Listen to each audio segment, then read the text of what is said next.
Hey everybody, you're listening to the Simple Electronics Podcast. I'm your host Dan from the Simple Electronics YouTube channel.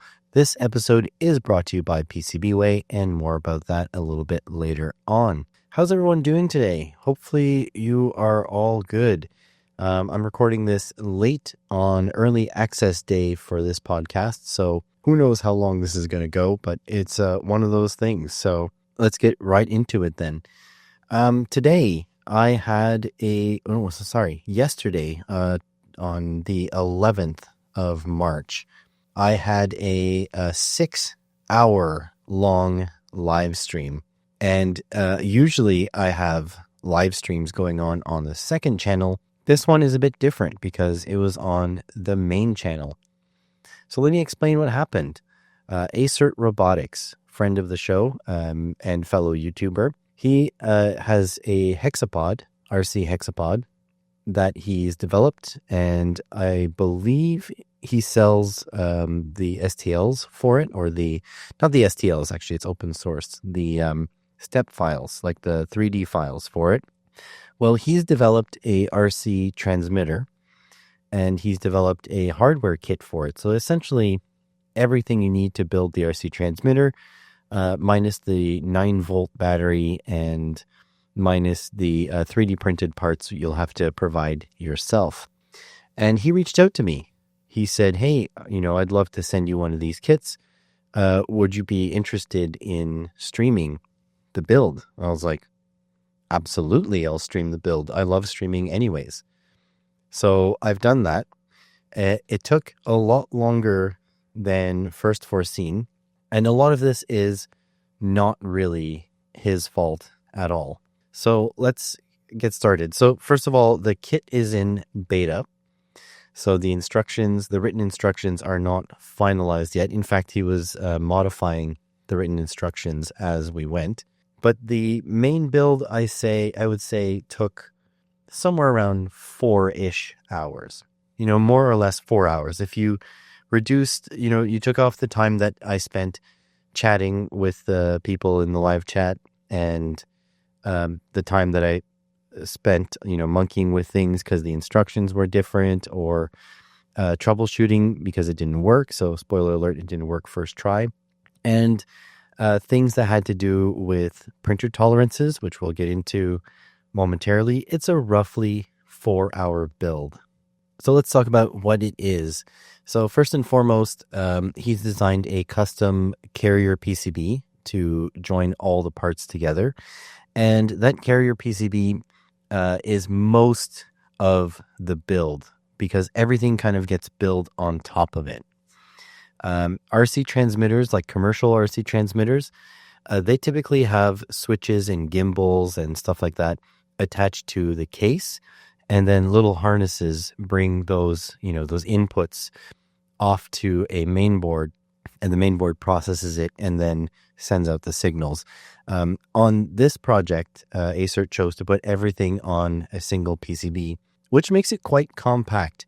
In fact, it makes it very dense, makes it feel very heavy and very quality feeling, I suppose is the right way to say it.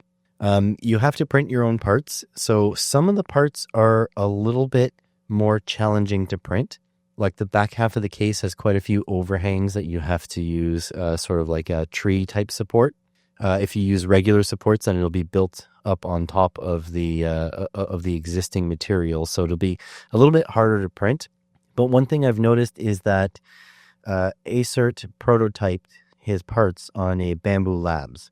So the tolerances are quite tight. So you have to print this on a fairly high-end machine in order to get really good prints. I printed the case halves first on my Elegoo Neptune 4 Max, and I think it went well, except that I had just upgraded my Neptune 4 Max to a 0.6 millimeter nozzle, and the print is really more made for a 0.4 millimeter nozzle. Now, my printer of choice would have been my Voron V0, but there's two things about my Voron V0. One, I have yet to tune it in. It's essentially the stock with the Cybor, whatever they shipped me on the main board, That's what I'm running. Minus I have actually calibrated the extrude length a little bit. This will come into play a little bit later, but you can't use a Voron V0 to print this whole project because the front and the back halves are far too large to fit on the 120 mil build plate. So I had to switch to my Chinesium printer that nobody's heard about, the Shinwini Panther.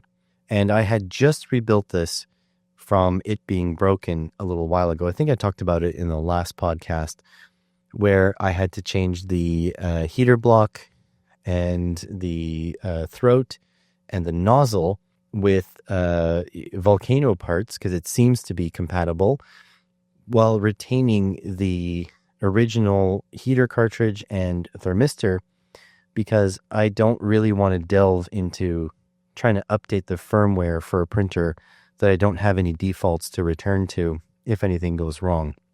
So I had just done that. And since I always do this, instead of just getting replacement parts, I got upgraded parts. So the throat that I got is a bimetal copper and stainless steel version. So the copper for better heat conduction and the stainless steel for worse heat conduction, which links the hot to the cold end of the heater of the printing head, I guess. And I also, instead of getting an aluminum heater block, I ended up getting a copper heater block with nickel coating, and I also got a copper nozzle with nickel coating. So I increased the mass of the heater area by a lot, which kind of was a mistake because, again, the point was to not have to tune the firmware. And so now it strings like crazy. But anyways, I printed it, the two case halves on that, and dimensionally, they came out quite accurate. However, the tolerance is not good. I'd really have to step down to a much smaller nozzle in order to get it to fit. And as a consequence, things like the button spring, so there's actually external buttons on this controller, and they don't fit. The springs didn't fit in the case. Even tried to soften it up with a heat gun. Didn't work. You really have to have a tuned in printer. And I went with a color scheme of black and purple. Purple just being my channel colors. So all of the accent pieces I've printed were in PLA, which really they should have been PETG, but anyways, PLA Pro. And I printed on my Voron V0. And herein lies the problem. Since I didn't tune my Voron V0, the parts printed too big. Too big or too small? Well, kind of too fat, I guess. Does that make sense? So essentially, when you print holes, like things with holes in them, the holes end up being undersized, and the exterior of the prints are oversized. So if you print like a donut, for example, the outside diameter will be slightly too big, and the inside diameter will be slightly too small. So that caused some issues also putting together the kit, because the Bamboo Labs printers come from the factory dialed in, and you can dial in a Voron. That's just the truth.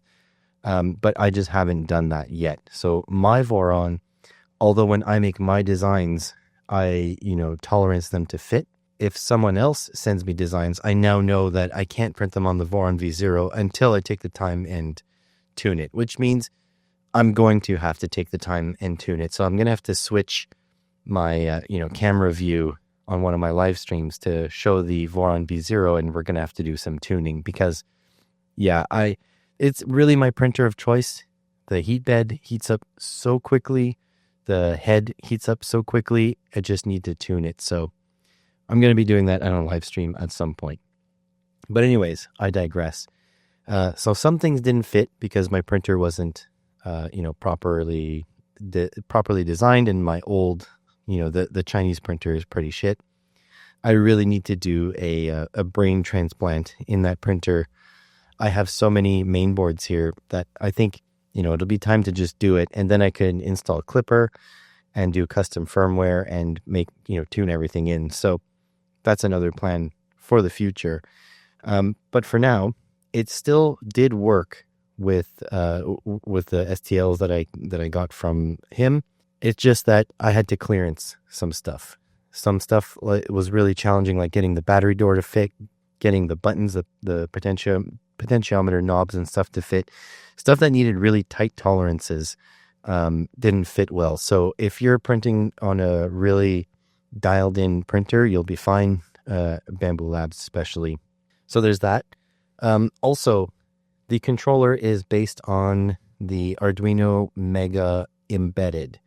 So that is, an Arduino Mega, which is kind of old at this point, but an embedded design. So it's actually quite compact, and it's designed to have the USB stick out the bottom. So it was really cool to see that you can just, plug in the USB. Again, for sort of like beginners to soldering, a little bit more challenging because there's 2 rows of pins on either side.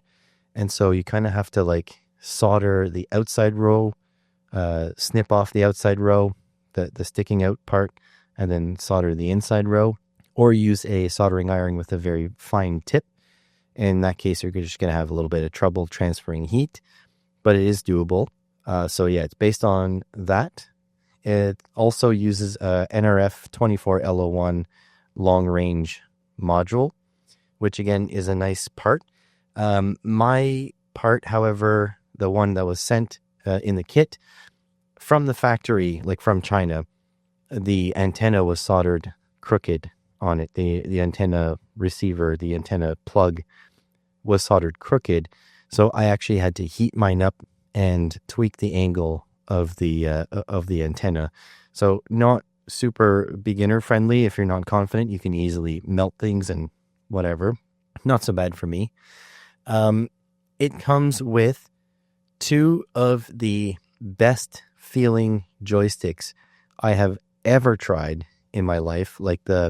Once you put the caps on it and you give it a shot, it feels so good. They have a lot of tension on them. They have a lot of spring to them. So really well thought out, joysticks. The placement and the ergonomics of the 2 joysticks, absolutely perfect. It also uses a gyro, 6-axis gyro, that you can use as an input, which is really cool as well.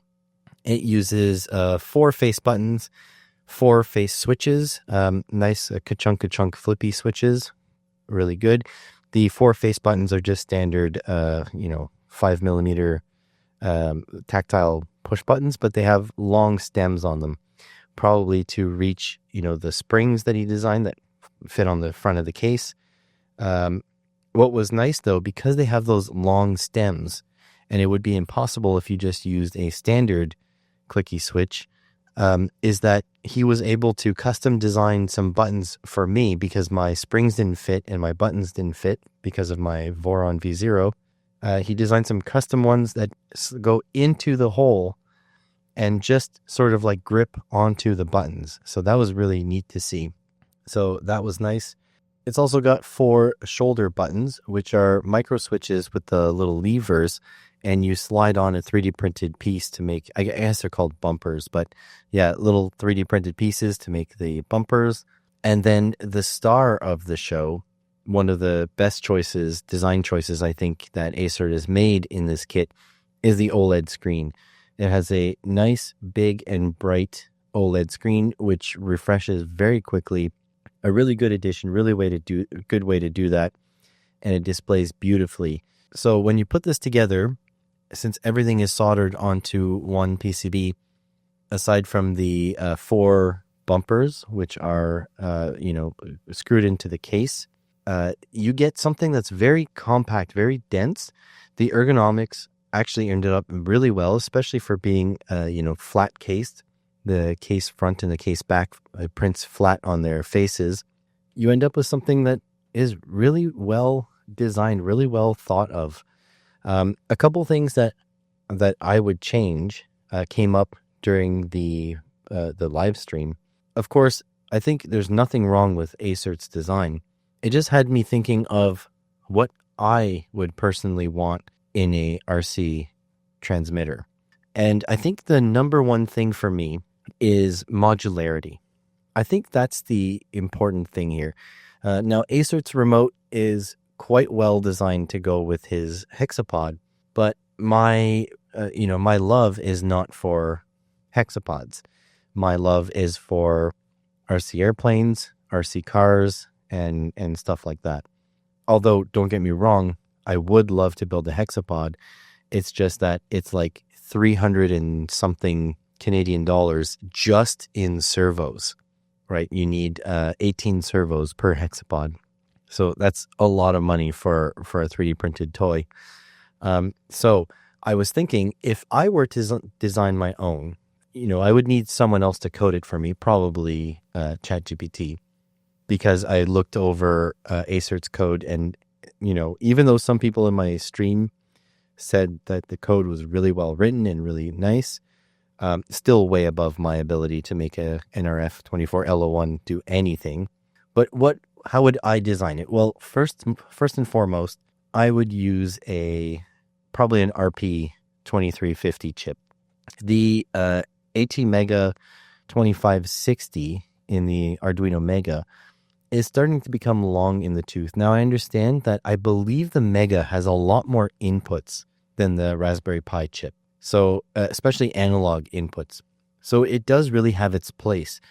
But when I was chatting with Aecert about the LCD and stuff like, or the OLED and stuff like that, he was saying that the gyro input doesn't update on the OLED very quickly, and that's probably because he's running out of cycles. It's probably because there's too much overhead, between reading all the inputs, reading the gyro, and outputting to the NRF and outputting to the OLED.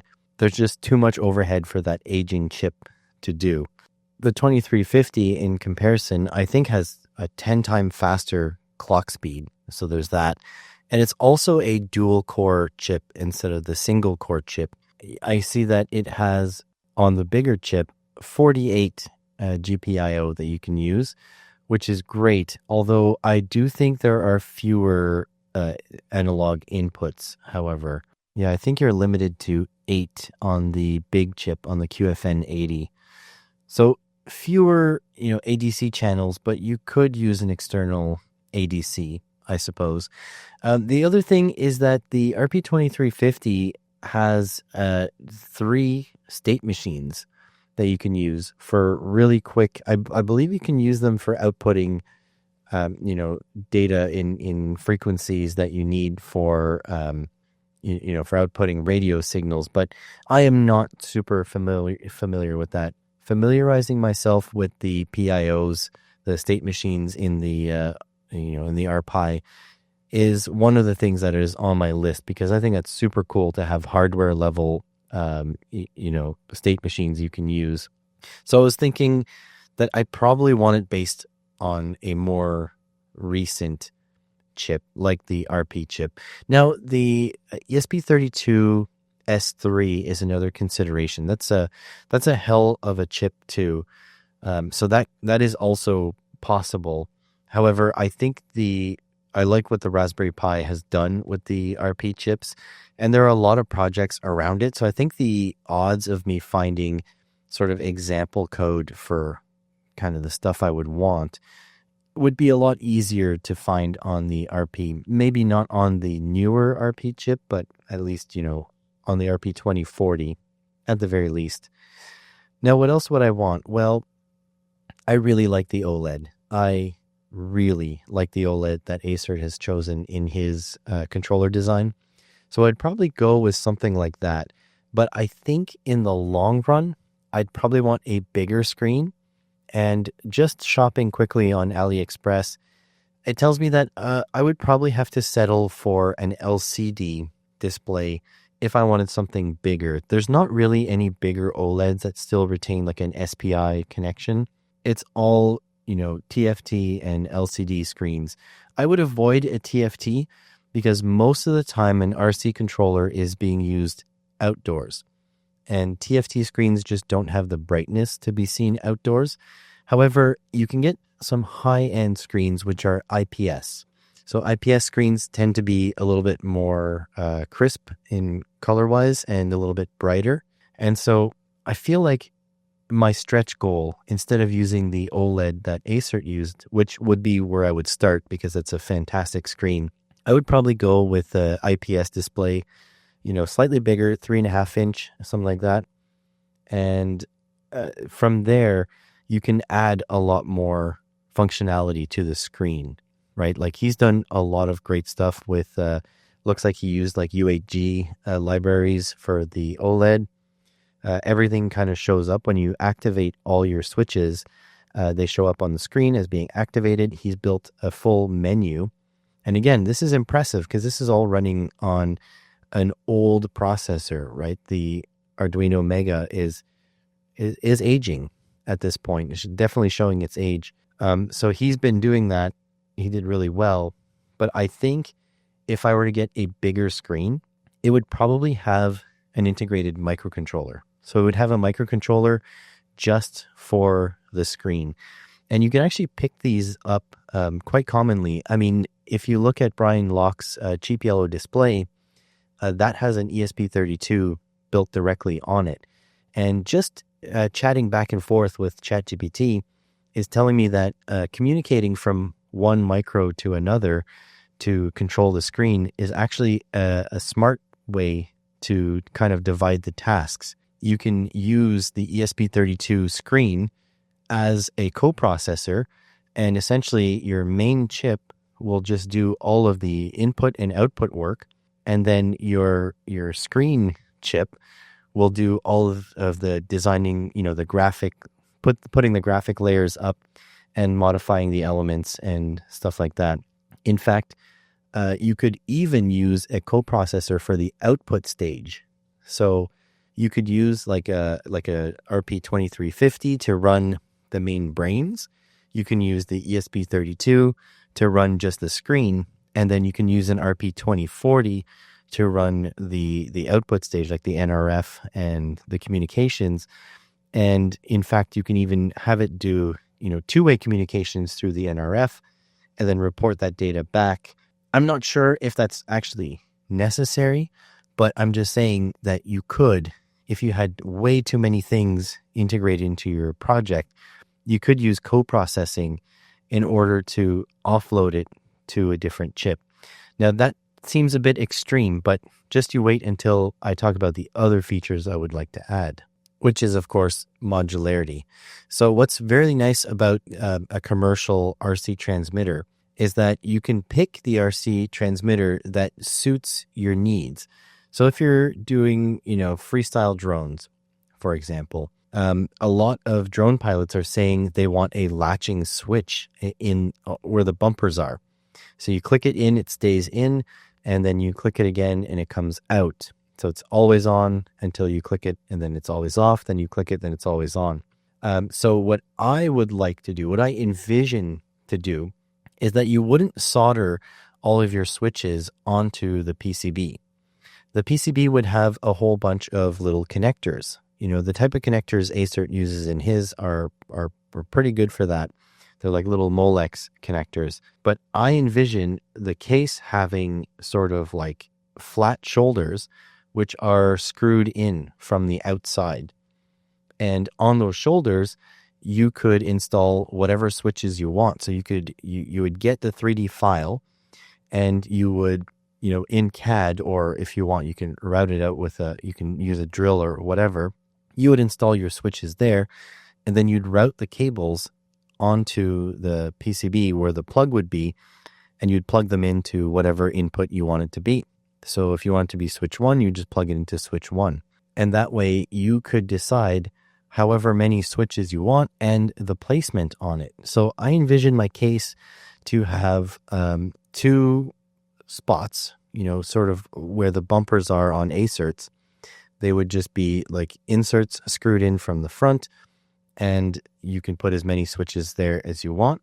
I would also want 2 sliders, like linear potentiometers. on the sides, maybe towards the back of the radio where your index and middle finger sit, because a lot of RC planes use things like flaps, where you want to bring the flaps down, analog in an analog fashion, so you can just choose how far down to pull them.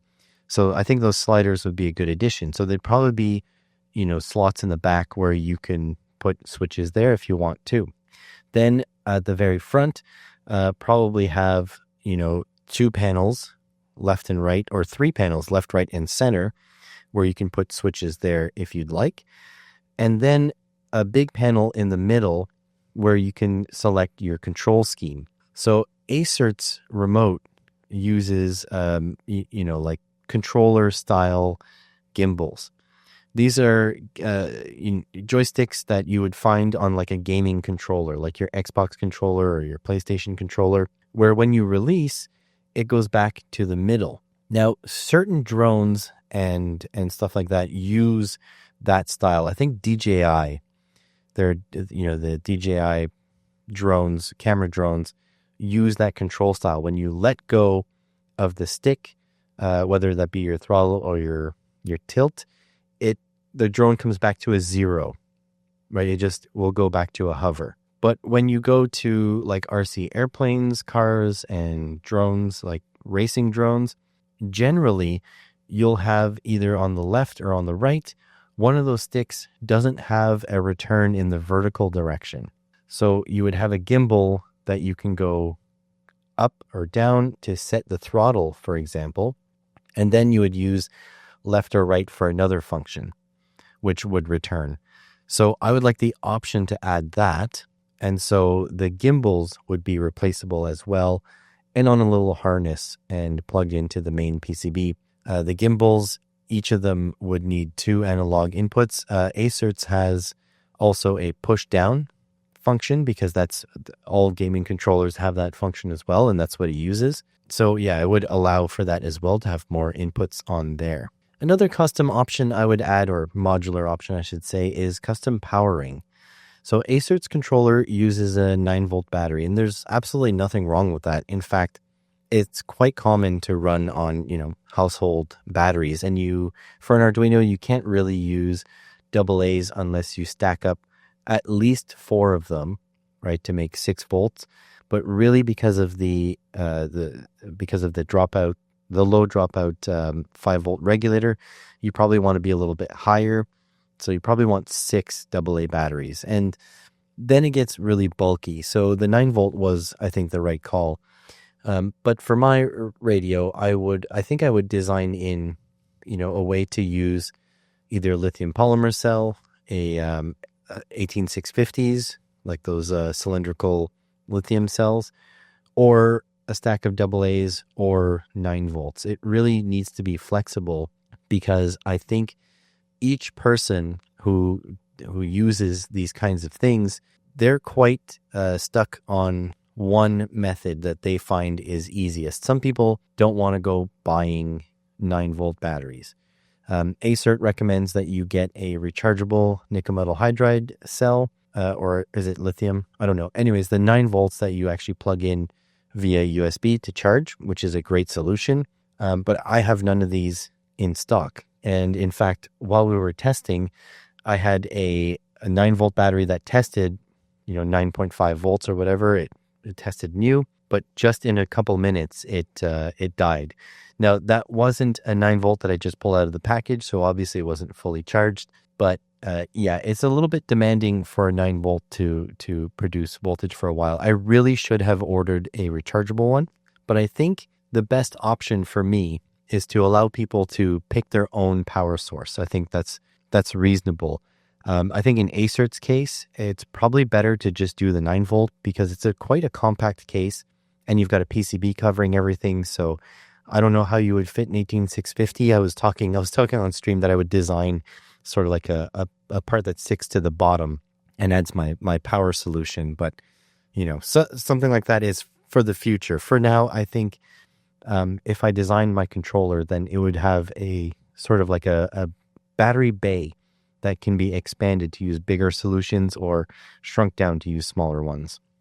But I guess all of this is moot until I can actually learn to use the NRF24LO1 module, because I have tried and it hasn't worked. But I think now with AI helping, I think I'm ready to give it a try again. So I'm thinking this would be a nice long-term project, something that I can work on, slowly in increments and, learn different aspects of it and put it together, for my own knowledge. And maybe it won't be the most practical thing in the world, because obviously there's a lot of moving parts to it. There's a lot of coding, and the physical design is going to be a real challenge, because it's very difficult to design something with modularity in mind from the ground up. But I think I'm up for it. But please do not hold your breath. You guys know how slow I am with projects. Things have to kind of hit me. And don't forget that I typically have to record a podcast every 2 weeks, and that does take up a lot of my mind space. So if you want a controller now or in the near future, make sure to hit up Aecert Robotics. I will put his link in the description, but if you go to that 6-hour live stream that I had, you don't have to watch it, but the links are in the description. It was very kind of him to send me the hardware kit, and I was able to put it together. And honestly, it was a extremely fun build. Maybe it didn't seem like that because some parts, didn't quite work out because of my printers, but it doesn't matter. It was a ton of fun.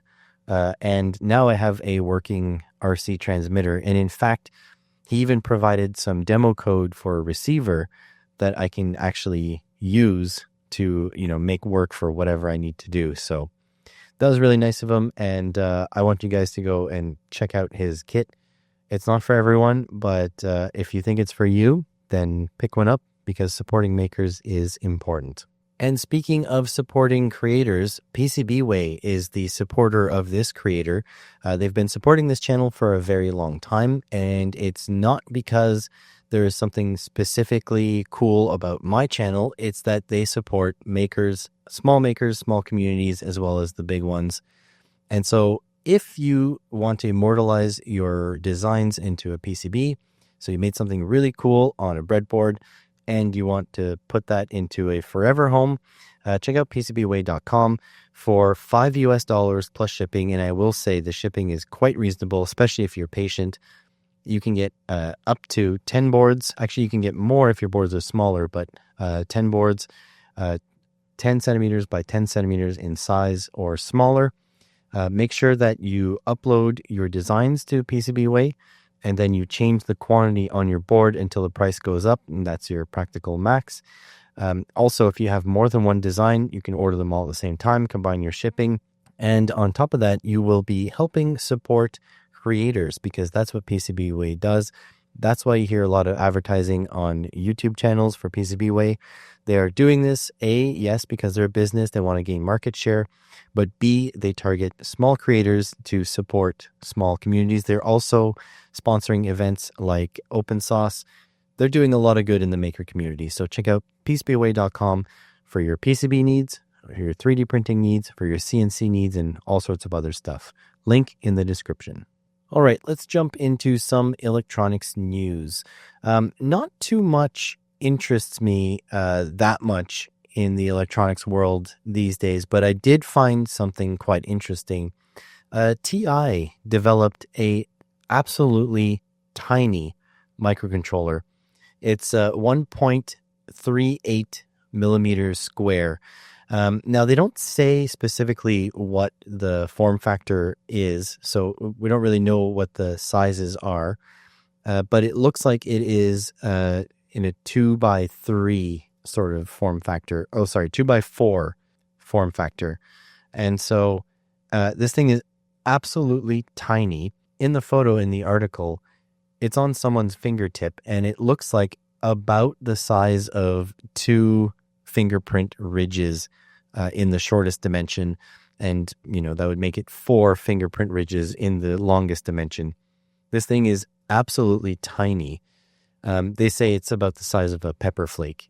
It's small, so 38% smaller than the previous smallest microcontroller, which is neat. Has 16 kilobytes of memory on board, 12-bit ADC, 6 GPIOs, UART SPI I2C, all sorts of little stuff. This it has MSPMO, so it's in the MSPMO category, I should say. So it's a M0 core processor, and the best part of all this, it's like 16 cents a pop when ordered in quantities of 1,000 plus. So probably in the 25-cent-ish per microcontroller. Now, I don't know if it's going to be easy to code. It's certainly not going to be easy to solder. The solder pads are like on the underside of this, but it seems to be designed for, wearables, smart accessories, stuff like headphones, that kind of size, like earbuds, really tiny. And I think it's really cool. I wish I understood coding a little bit better so I could make use of these things. But until then, I can always look at the YouTube videos of the folks who do use these tiny microcontrollers. I mean, we've got one circuit over there working on the little Paduk microcontrollers, and I think that's really fun because they are 17 cent or 7 cent, really inexpensive microcontrollers. But the problems with those were that you needed a specialized programmer, which somebody designed. But I mean, you're building like essentially $100 programmer in order to program these extremely cheap chips. What I would love is if these tiny micros, maybe not this specific microcontroller, which is part number, by the way, is MSP M0C1104.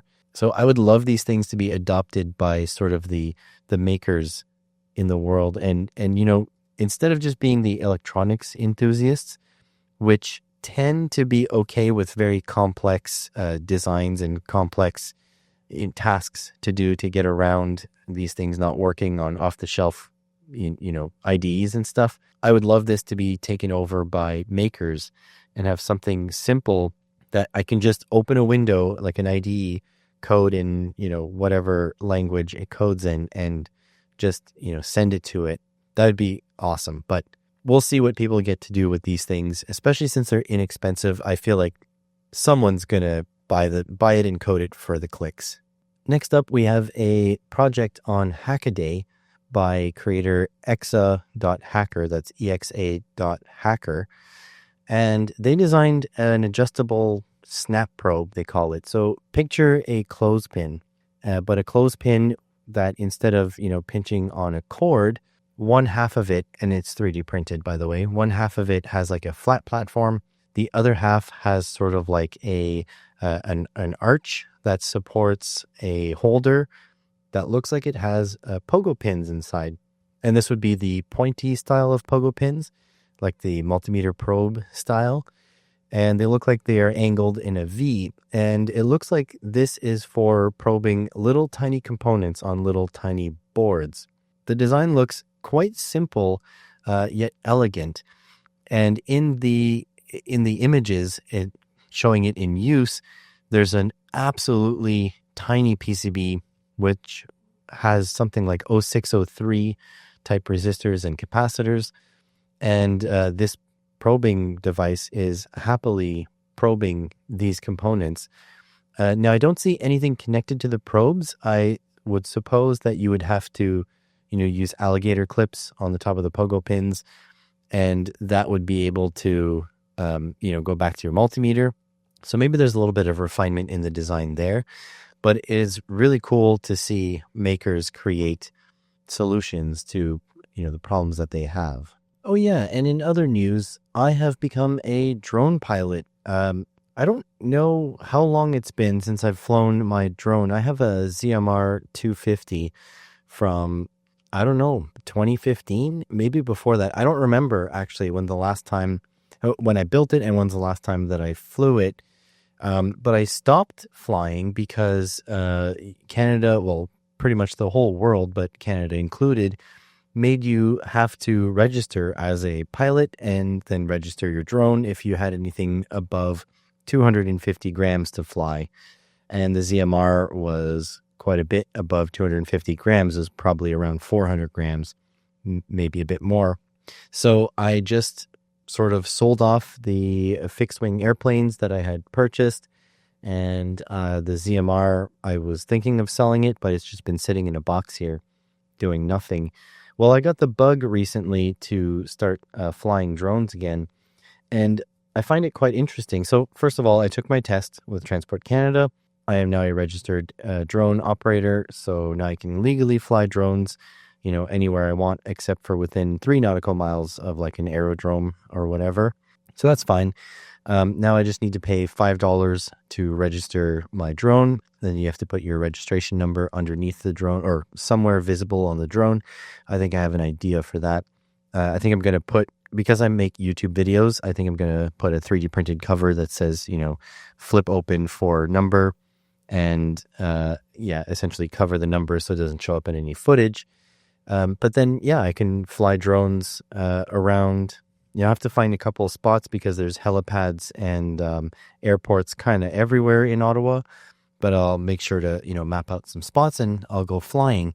But my ZMR drone is probably like 10 years old, maybe more. I actually have no idea. So I decided to look into what a drone that you could build today looks like. And things have changed. Things have changed a lot. The first thing I've noticed is that the protocol that drones work under, because we were talking about RC controllers earlier in the podcast, the protocol is very different. It used to be that you picked your brand and you stuck to that brand. And if you bought like an RC controller, you would have to get like the module that goes in the back in the module bay for the brand that you've selected. And back then, a company called FreeSky was the up-and-comer. They were really good quality and very inexpensive, sort of like the start of the takeover of the Chinese stuff. So, big brands like Futaba and Spectrum were being taken over by this Chinese brand FreeSky. And in fact, that's where I got to listening to a lot of RC model reviews, Bruce Simpson over there on YouTube. And I built my drone with his guidance, essentially with his video guidances. And I invested into a FreeSky system. So back then, your drone, I think you need 4 or 5 channels. So you would send them over the FreeSky protocol with your controller, and then a receiver on the drone would pick that up. And then you'd have 5 wires going from 5 signal wires going from your receiver to the flight controller. That flight controller had an STM32. If it was a fancy one, it had a different microcontroller if it was not fancy. And then it would go to 4 speed controllers. Those 4 speed controllers would control 4 motors. Bada bing, bada boom, you've got a drone. Today, though, things are quite different. First of all, the protocol now is the most popular one, at least, is ELRS, Express LRS. And I'm not quite sure. I think LRS means long range system. Not 100% sure. But what I do know is that ELRS is a open source protocol which opposes all the commercial protocols, which are all closed source. So not only is ELRS an open source protocol, but they have plans, they have designs for you to build your own receiver and build your own transmitter. Now, I'm not talking about the whole transmitter like I was talking about earlier in the podcast, where you have the switches and whatever. This is literally the transmitting portion. So it would take a signal from your controller and then shoot it off over the airwaves. I think that is super cool that this is the way things are done. What I find weird, though, is that, mind you, I have to do more research. I could be wrong. Correct me if I am wrong, please, in the comments. But it seems like you have to put a password in the ELRS sending module and the ELRS receiving module. And when those 2 passwords match, then they can communicate with each other. So you kind of have to connect it to a phone or a laptop or a computer in order to give them their base program.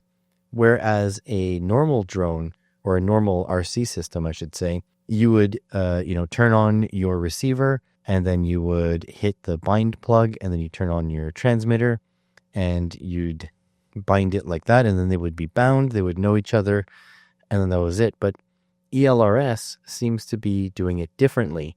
I found that really interesting there's that. The other thing is that now we have really fast flight controllers. So the flight controllers are very similar to the old ones, but they're much quicker. They process a lot more data a lot faster. They have different protocols that they run internally to like methods of control to, you can set your drone to be a little bit more floaty. You can set it to, flip the propellers backwards. Like there's all sorts of things you can do inside. And in fact, you can flash firmware and add a GPS and have it, return to home and stuff like that. This is very new stuff to me. And on top of that, for compactness, they now sell 4-in-1 speed controllers. So instead of buying 4 speed controllers, in fact, Bruce Simpson of RC Model Reviews used to say you order 5, right? Because if you burn one, then you have an extra one. Well, now you just order 1. They're all together and they all bolt up in a nice, neat little stack. So I found that really interesting. I ended up buying a 7-inch drone kit. It was like $200 Canadian, which is fairly inexpensive. I think my ZMR cost me more than that. And it comes with all this brand new gear, all this brand new way to fly. So it'd be really cool to do like a roundup to show the old way of flying and the new way of flying. The only thing I didn't invest in is the ELRS gear. So I do want to get into the ELRS gear and see what it's all about. However, at the moment, my old radio transmitter, apparently you can run ELRS modules on it, but you need to flash new firmware, and that new firmware has to be very specific firmware, and it just seems like it's going to be a lot of bother to do that. And I don't want to brick my transmitter by doing that. The other thing is that the ELRS transmission module is like $50 or $60 Canadian, and then each of the receivers are like 15, between 15 to 20, $25 Canadian. Whereas if I buy a whole new controller, it's roughly $100 Canadian, and then I still need the receivers. So it's a little bit difficult to justify. What I did instead is I bought a newer version of the FreeSky receivers that I have here that uses a protocol called S-Bus, which allows you to run a single wire from your receiver, or, well, 4 wires, but a single signal wire from your receiver to your flight controller. And I'm going to start with that. It did cost quite a bit of money, but I already have the other equipment here. So it's like $30-some instead of, 50 and then 25.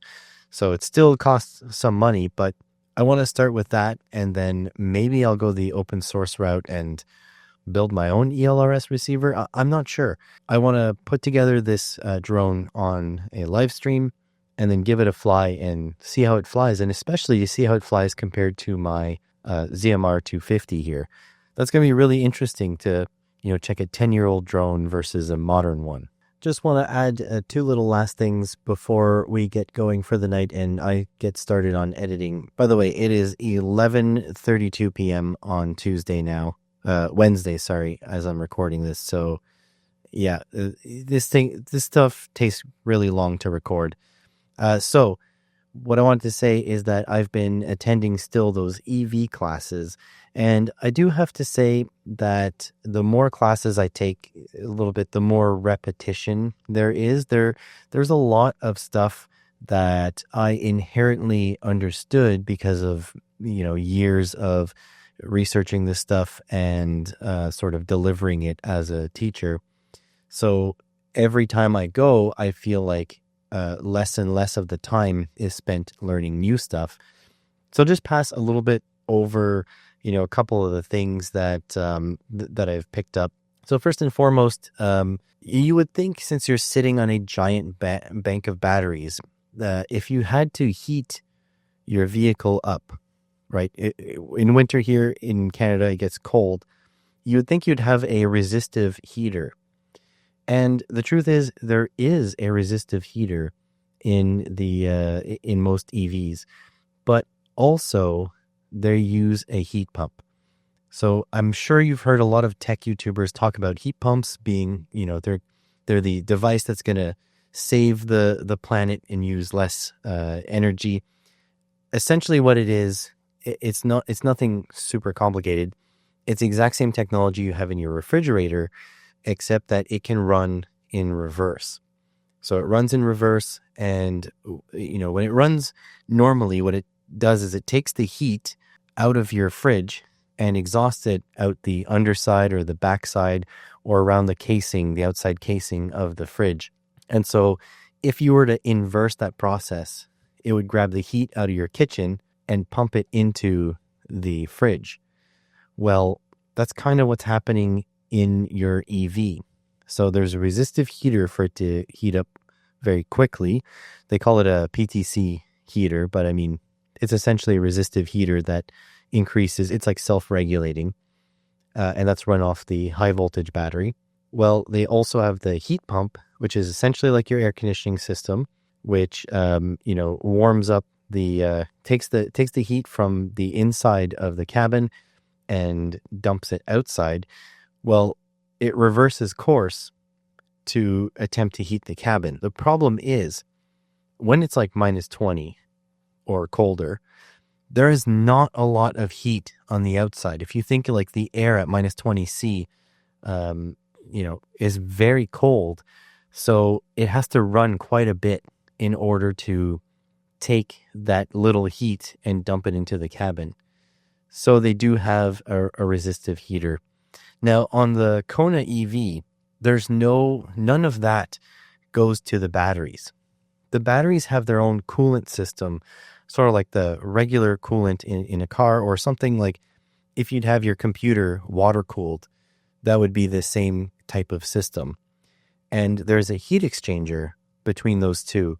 And there's a series of valves, a whole bunch of valves, that makes sure that if you need to cool the battery, then the cold section of the heat pump will touch the coolant, that will exchange temperature with the coolant. And if you need to warm the batteries, it does the same thing, but it reverses the valves so that you can run the hot side of the heat exchanger through the battery coolant thing. So that is pretty nice. But on top of that battery coolant system also water cools the IGBTs, the transistors that power the motor. So those transistors, I believe there are 6 of them, just like if you think a 3-phase brushless motor controller like you would find on the drone, for example.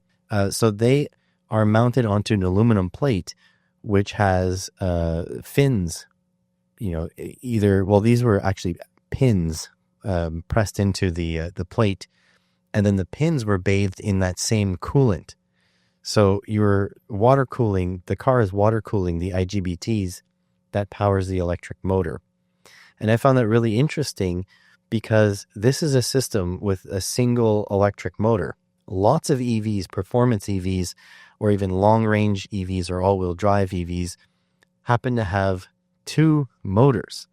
So I'm really curious on how that would work, having would you have 2 different cooling systems?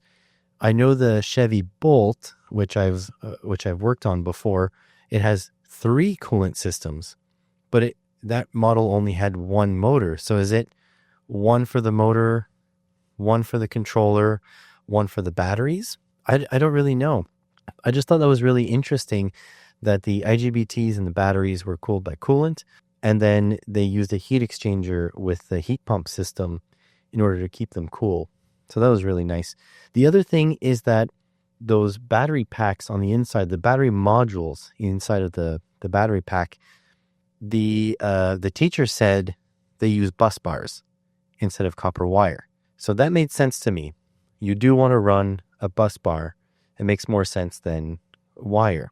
But the thing is that I thought if it was copper, then that copper would work harden with vibrations, and then it would be able to break apart, break off. And in the case of an EV, so much current is flowing through the battery that I thought that the little cracking it would make would probably cause heat and then cause stuff to melt. Not a good look. But the professor assured me it was solid copper bus bars. So that's fine. we went out into the shop for whatever we were talking about that day, and I shook one of the bus bars, and it was flexible. So I asked him, hey, is this battery scrap? Because he said it before, but I wanted to make sure. And he said, yeah, we're never using this battery again. It's just here for educational purposes. This is the battery that they had up on the workbench, and they had the top off so you can see all the modules. I took some pictures too. And I said, this bus bar is flexible. And I showed him. And I was like, it can't be a solid piece of copper if it's flexible. And to me, it makes sense that it'd be flexible because then you don't want it to work harden. And he said, well, we're not going to use it in a car. So how about we put on all the high voltage gear and we unbolt the bus bar on both ends. And then we cut the heat shrink over it. There's orange heat shrink. And we check what it is. And so we've done that. And lo and behold, the bus bar is a whole bunch of sheets of tinned copper. So it's a whole bunch of like leaves of tinned copper, probably 10 of them. I took a picture. I didn't count how many leaves, but a whole bunch of leaves of tinned copper. So the bus bars are flexible. They're able to be flexible, and they're not as expensive to create because you're not running like, tens of thousands of strands of copper. It's like copper sheets. It's like literally bus bars, but flexible. So I found that really interesting. Now, the Tesla packs use different technology. They use 18650 cells. I didn't get a chance to check what the interconnect of the cells was, but I'm thinking it has something to do, it probably has like metal plates, but I'll take a look. I'm going there this weekend, Saturday and Sunday, for my last 2 classes. So I'll take a look and report back for you guys. The other thing was that we got to drive the 2 EVs that they have there for training. So they have the Kona EV and the Tesla Model 3. I drove the Tesla Model 3 and I was surprised, actually. It's not as impressive as I thought it was. It looks good inside. It's got like almost like racing buckets, kind of the shape, but I didn't find it very comfortable. And in fact, the car felt a lot smaller than I had expected. My Volvo V50 is kind of a small car itself, but the Model 3 felt smaller on the inside, but bigger on the outside. The Kona EV felt a little bit more like you expect. The materials on the interior were a little bit more basic, but looking at the construction of the battery and the fact that I feel like I could repair some of the things in the battery, I think I would probably buy a Hyundai. I mean, even before Elon went nuts, or proved to us that he was already nuts, I probably would say that I would buy a Hyundai EV before Tesla. Plus, Tesla uses 400 volt technology, and you can get some Hyundais at 800 volt. So I would much prefer buying a Hyundai, but this is keeping aside the fact that Musk cannot be trusted anymore. So yeah, it was really nice to do those courses. I'm going to be happy to go to my last 2 courses, but I think after that, I'll be happy that I'll be done as well. Because this upcoming week, so the weekend, the day after my weekend, I'm starting a contract at the college where I'm filling in again for a professor. And so I'll have a really busy week, and then I'll be open after that. However, after that, we should fall in tire season for my mechanics job, so I might be busy then. So I am hoping that I'll be able to get a bunch of videos edited so I can get more videos made on my live streams.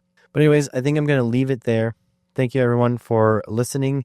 Thank you to PCBWay for sponsoring this episode, and I hope to catch you guys on the next one. Bye.